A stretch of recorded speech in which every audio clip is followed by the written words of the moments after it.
Lord, everyone. Brother Roop here. We are in Acts chapter 10, verse 37.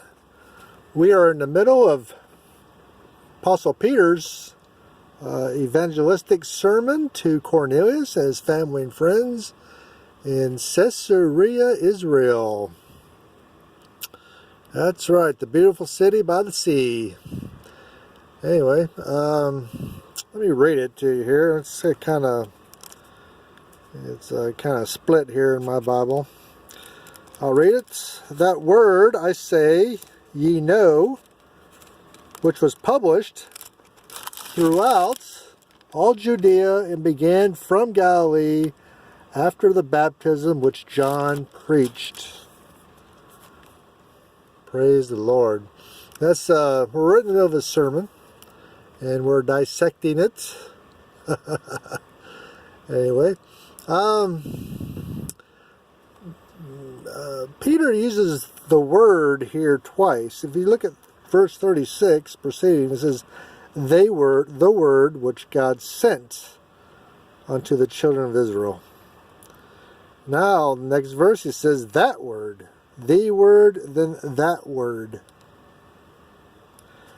That's an interesting change-up.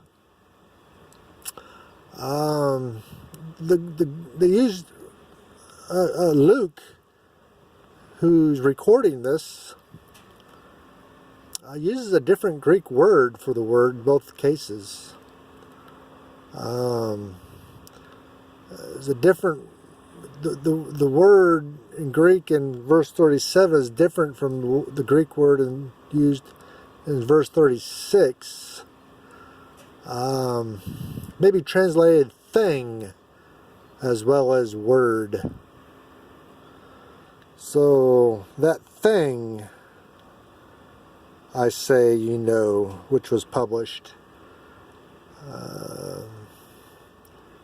Peter's trying to put this in context for you, but Peter's preaching about the ministry of Jesus Christ and the gospel that he preached. You know, Jesus Christ is gone, but the apostles are preaching the gospel. So it's the gospel that's carrying on with the physical absence of Jesus Christ. And Peter's trying to put that in words, that concept in the words. And that's the context of what's going on here.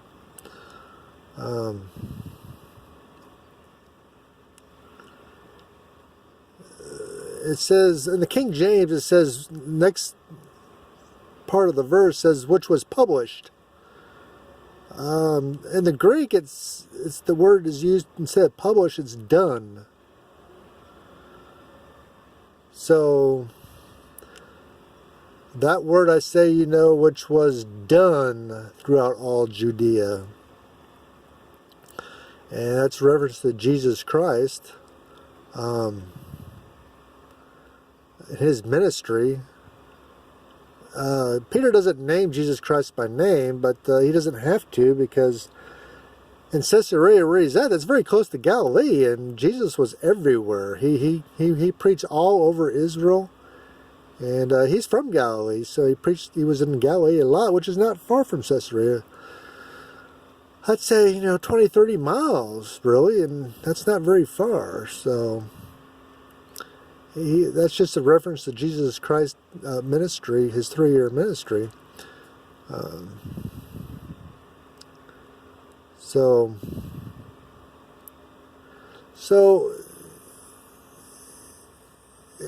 this is an example of how the King James, which is I think the most accurate translation, but it can be a little tricky. The words can be a little tricky. It's nice to go to the Greek or Aramaic translations to see the meanings of the words used. Now, I'm not a Greek scholar. I'm not claiming to be. I do know Greek scholars. I don't. I can't hold a candle to any one of them. So I'm just saying for my my research materials that I have at home that that's the case, that Peter does use two different Greek words for word. It's something most people read these two verses wouldn't pick up on that, but there's a difference there. The word and that word Peter uses, but he's trying to make a point. The spoken word and Jesus Christ, the word, and if you go to the Gospel of John, first chapter, you can John uses that concept as well. Thank you.